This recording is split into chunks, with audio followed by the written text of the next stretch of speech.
Pessoal, estamos aqui mais uma semana e mais uma live, desta vez com a Carmen, ela que é pernambucana, de Serra Talhada, tem um canal de YouTube, e ela vai vir aqui falar um pouco sobre a sua história, sobre o seu canal, ela que conta histórias maravilhosas. Carmen, boa noite, tudo bem? Boa noite, Gustavo. É um prazer estar conversando com você, tá certo? É um prazer conhecer um pouquinho sobre você e quero saudar, né, todas as pessoas que fazem parte do seu canal e todas aquelas que, de alguma forma ou de outra,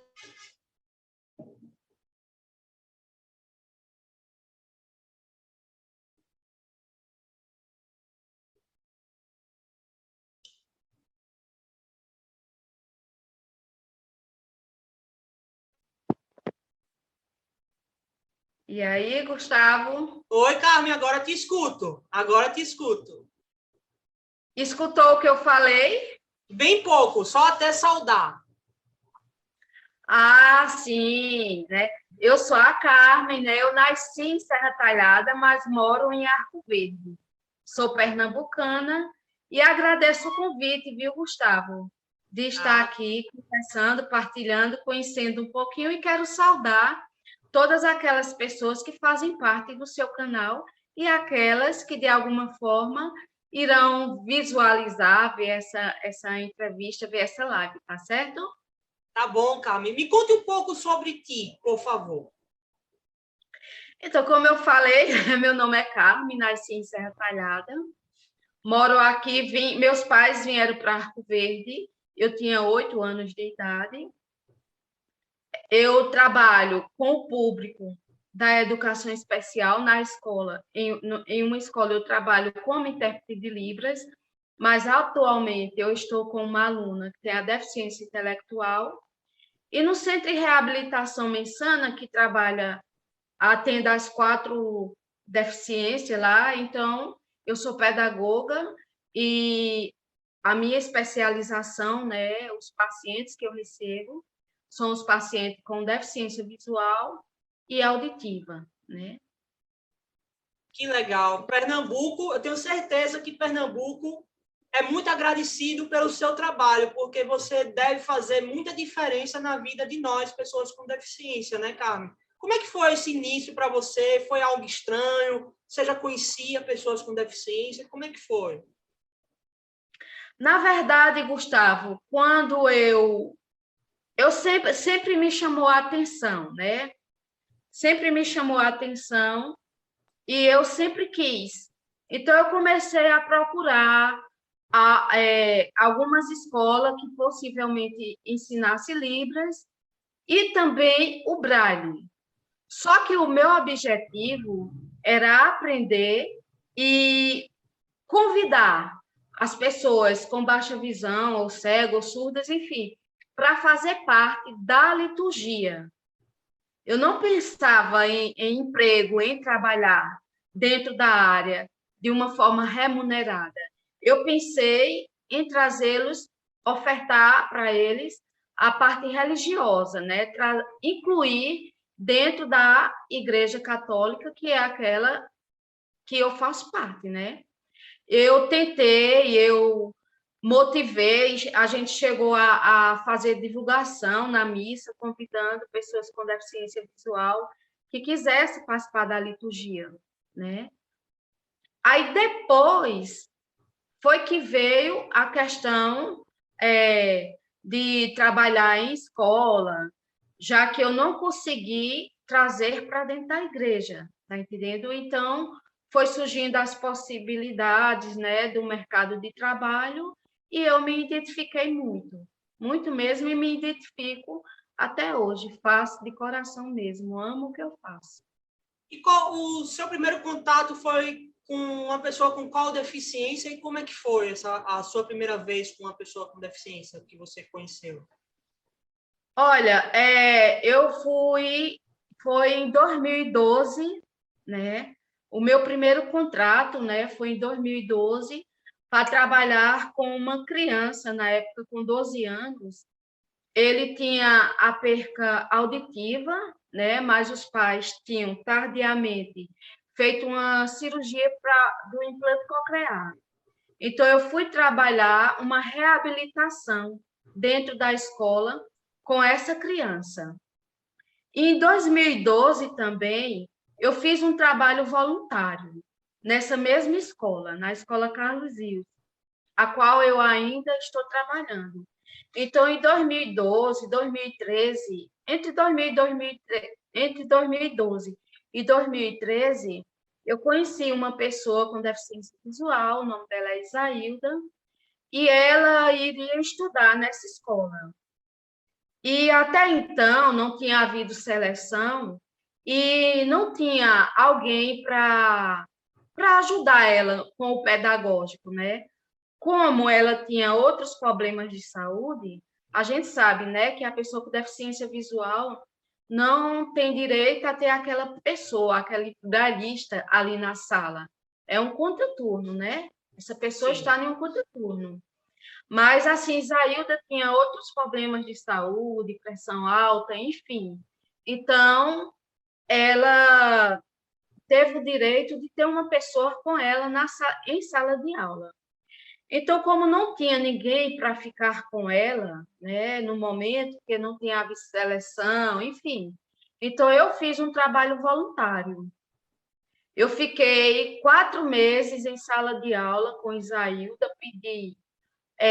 Eu não me lembro se foi a terça ou foi a quarta-feira, porque eu estudava na época, né, fazia faculdade, e eu não podia parar. Mas eu fiz um trabalho voluntário até esperar alguém, né, contratado ou do quadro que fosse, de fato, ser o professor bralista com Isaída. Então, eu fiz esse trabalho durante 4 meses, escrevia em braille algumas atividades para ajudar ela. Então, foi uma experiência maravilhosa que eu tive ao lado de Isaída.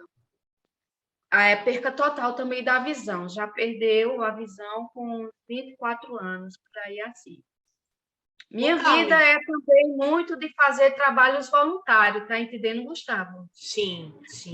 Já fui em Serra Talhada. Alguém me falou do Adriano, que foi o Flávio, que também tem deficiência visual, e falou do Adriano. Então, eu fui lá na casa do Adriano e passei o mês de janeiro, as minhas férias todinha, ensinando o Adriano a andar lá nas de Serra Talhada, né? Que legal. Então, eu faço esses trabalhos voluntários também. Ô, Carmen, e nesses 10 anos, você pode dizer que teve alguma evolução em relação a esse trabalho?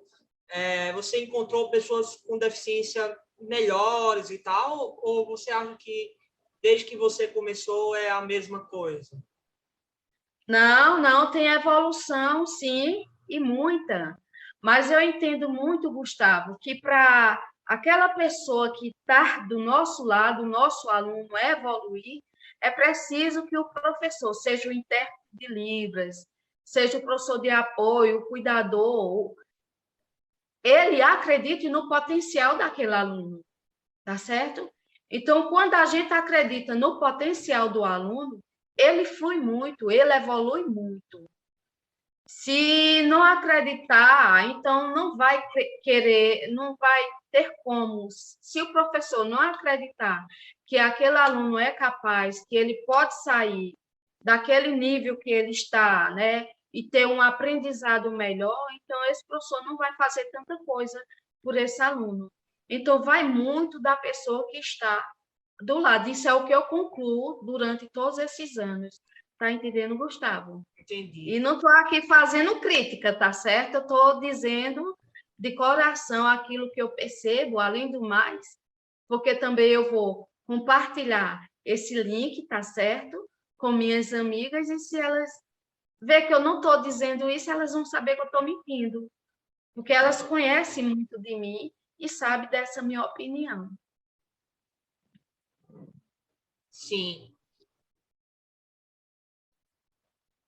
Mas, como um todo, a educação especial, sim, tem grandes evoluções. Grande. Ô, Cada Carmen, ano. sim. Oi. E assim, como é que foi seu trabalho na pandemia, né? Pois é, na pandemia, graças a Deus, eu consegui evoluir a aluna, porque ela está em um terceiro ano, a Camille.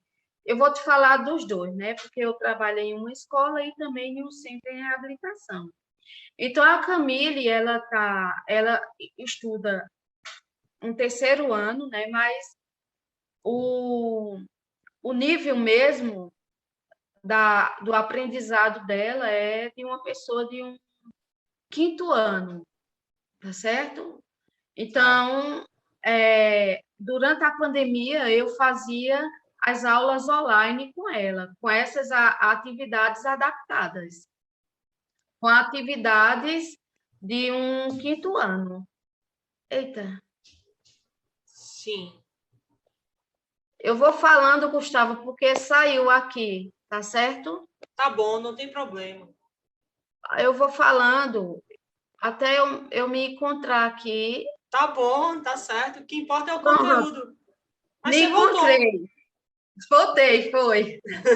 Eu consegui, em tempo de pandemia, evoluir Camille em uma série, né? Então, Camille, ela não está mais em um nível de um quinto ano, né? Ela já está em um nível de um sexto ano, precisando de ajuda, é verdade, mas muitas coisas conseguindo resolver sozinha. E no centro em reabilitação, a gente contou muito com a parceria dos pais.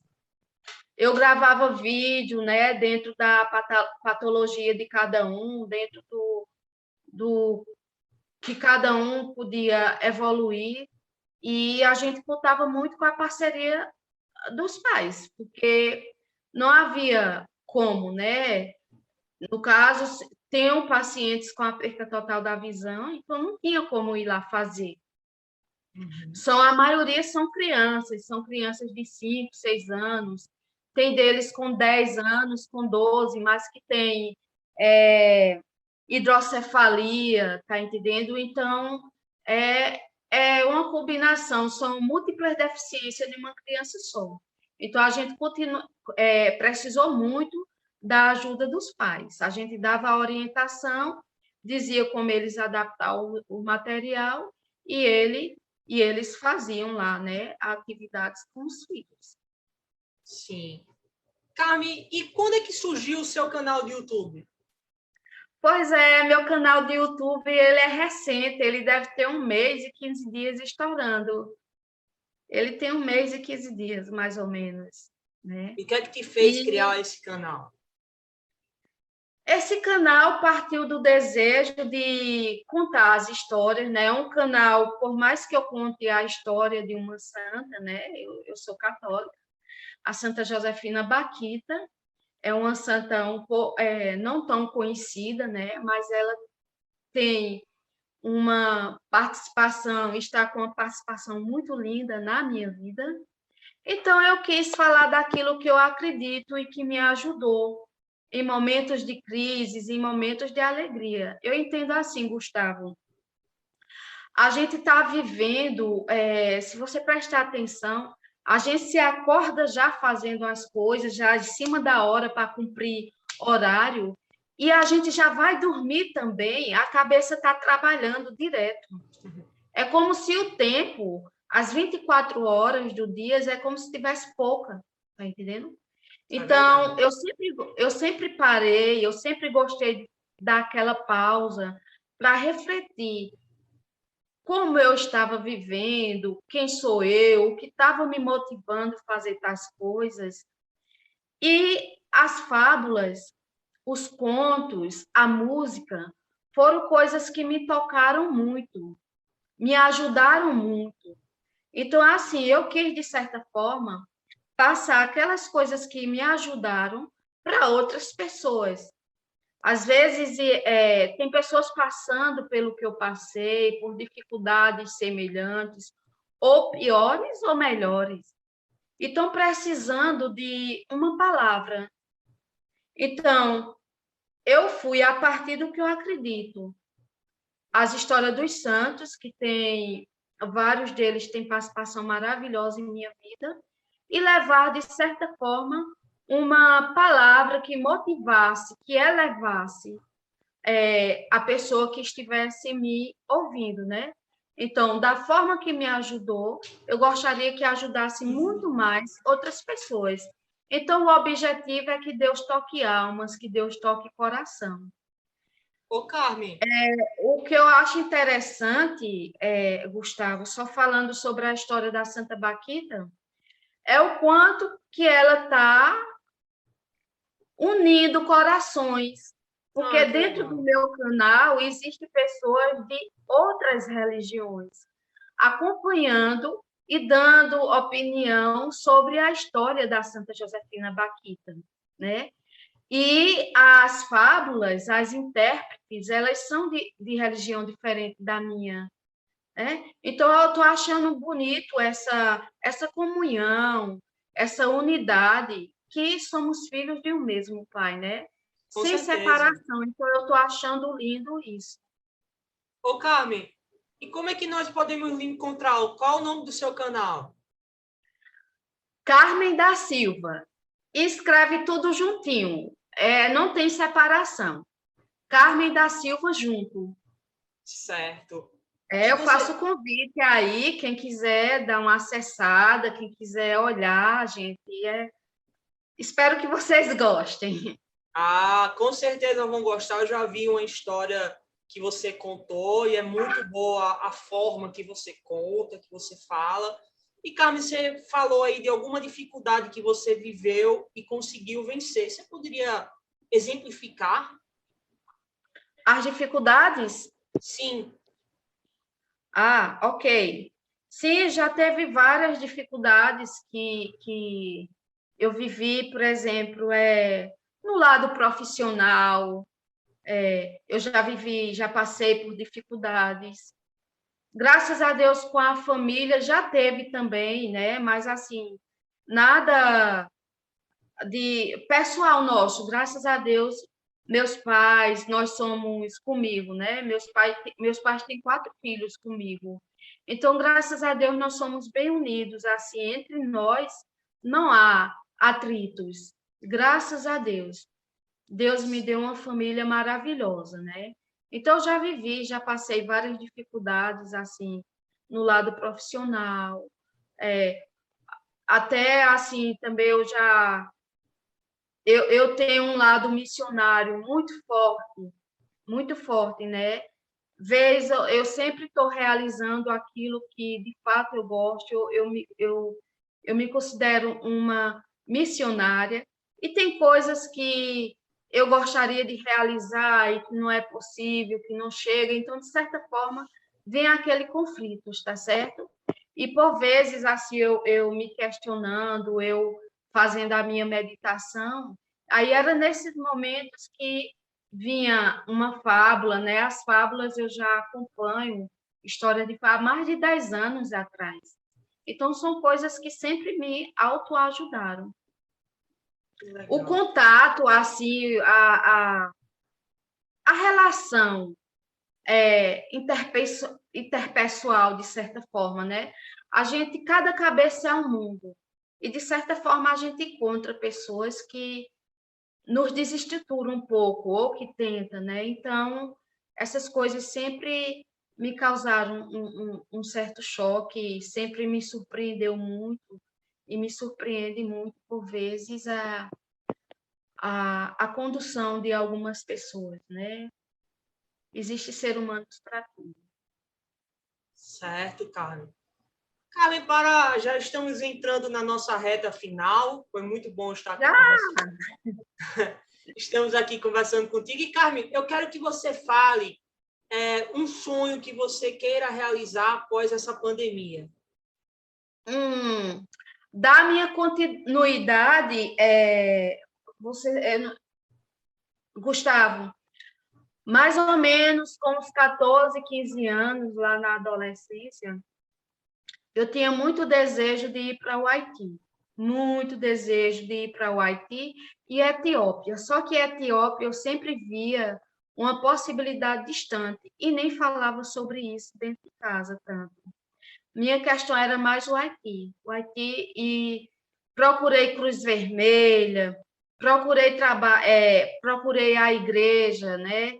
Então, não tinha possibilidade desse sonho se tornar realidade, porque aonde eu ia, né, era, enfim, a Cruz Vermelha, eu tive medo de acompanhar pessoas que eu não conhecia, então eu só abria o site, olhava, via o que eles faziam, eu não cheguei nem tanto a me escrever, né? Só ver como era que fazia para acompanhar eles. E quando eu imaginei, Gustavo, que isso não seria mais possível, há 3 anos atrás, eu fui para o Haiti.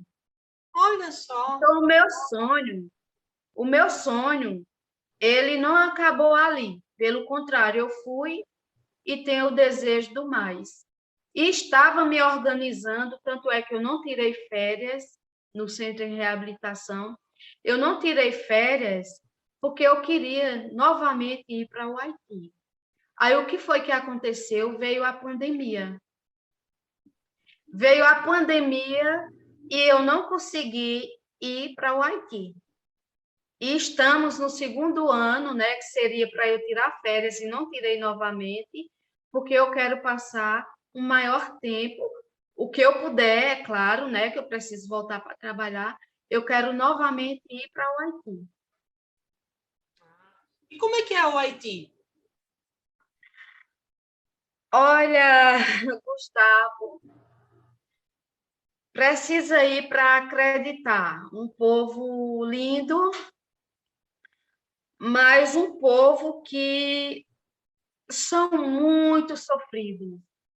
Muito sofrido, não tem como, eu não tenho como definir o Haiti. Eu só quero dizer uma coisa para você em relação ao Haiti. Durante o tempo que eu fiquei lá, eu almocei direitinho mesmo 3 vezes, que foi nas comunidades religiosas onde tem brasileiro, né, que eu visitei. E eu não fazia minhas 3 refeições lá no Haiti porque eu comecei a ficar envergonhada, né? Eu ia fazer meu café da manhã, eu ia jantar e eu oferecia, né, a quem estava ali pertinho de mim, as pessoas que estavam me ajudando, e eles não queriam. Então eu fui começando a ficar um pouco triste e eu perguntei para eles assim, ó, eu ofereço o café da manhã a vocês, ofereço o jantar, e vocês não querem jantar comigo. Por quê? Então, a resposta que o Samuel deu foi o seguinte. Aí eu perguntei, vocês não sentem fome? Aí o Samuel falou o seguinte, sente sim. Imagina você acordar, não ter nada para colocar na barriga, você batalhar o almoço, e você não ter nada para comer no jantar. Mas se a gente for aceitar o café da manhã e o jantar, nós vamos se acostumar e você vai embora. Quando você for embora, a gente não vai ter e a gente vai sofrer. Então, é melhor a gente manter da forma que somos. E sobre o Haiti, só para tu entender também um pouquinho, para tu tirar a tua realidade, quando eu estava para ir para o Haiti, eu fiquei perguntando ao Max várias coisas. Inclusive, eu perguntei, a ele dizia assim, ó, eu não tenho coragem de colocar você em um local pobre. Eu vou colocar você em um local de classe média. E eu disse assim, mas não foi isso que eu desejei. Aí ele disse, não, mas eu não tenho coragem. Ou você fica nesse local, ou você não fica. Aí eu disse, tá certo. Aí eu perguntei assim, o que vocês jantam? Né? Porque eu tinha que ter uma base de quanto eu ia levar, porque eu não tenho dinheiro também. Ele dizia, não, a gente não janta. Aí eu tomo o quê? De café da manhã, a gente também não. Eu disse, e é esse o bairro de classe média? Ele disse, porque nós não passamos fome. Nós comemos uma vez por dia. Então, o bairro de classe média, a qual ele tem, né, inclusive está aqui pertinho de mim, no Brasil, é porque eles não passam fome, porque comem uma vez por dia, nesse local que eu fiquei. Entendo. Carmen, É. muito bacana essa sua fala, esse seu depoimento. Haiti deve ter uma atmosfera, uma energia incrível. E foi um prazerzaço conversar com a senhora, conhecer um pouco mais sobre o seu trabalho. E muita gratidão, Carmen, por ter aceito a minha entrevista e estar até agora comigo. Muito obrigado, Carmen. Gustavo, eu é quem agradeço de coração mesmo por esse convite, tá certo? Estaremos sempre juntos, sempre que você puder. Tá? Quando eu fizer algo também, por que não te convidar, né, para você fazer uma participação? Opa, Então, eu amei mesmo o convite, amei. A gente vai se ver, né? A gente com vai certeza. se ver, tá certo? Tá bom. Um grande abraço. Tchau, tchau, pessoal. Um grande abraço para você. Tchau, tchau, gente. Curte aí o Gustavo, viu? E se puder, dá uma olhadinha lá no meu canal. Carmen da Silva, sim. escreve o nome todo junto, tá certo? Valeu, Gustavo. Tchau, pessoal. Tá. Bom, pessoal, foi um prazerzaço estar aqui mais uma semana, vivo, com saúde, entrevistando mais uma pessoa incrível, que é a Carmen. E semana que vem estaremos aqui novamente e, com certeza, com uma outra pessoa sensacional. Fiquem esperando. Um grande abraço.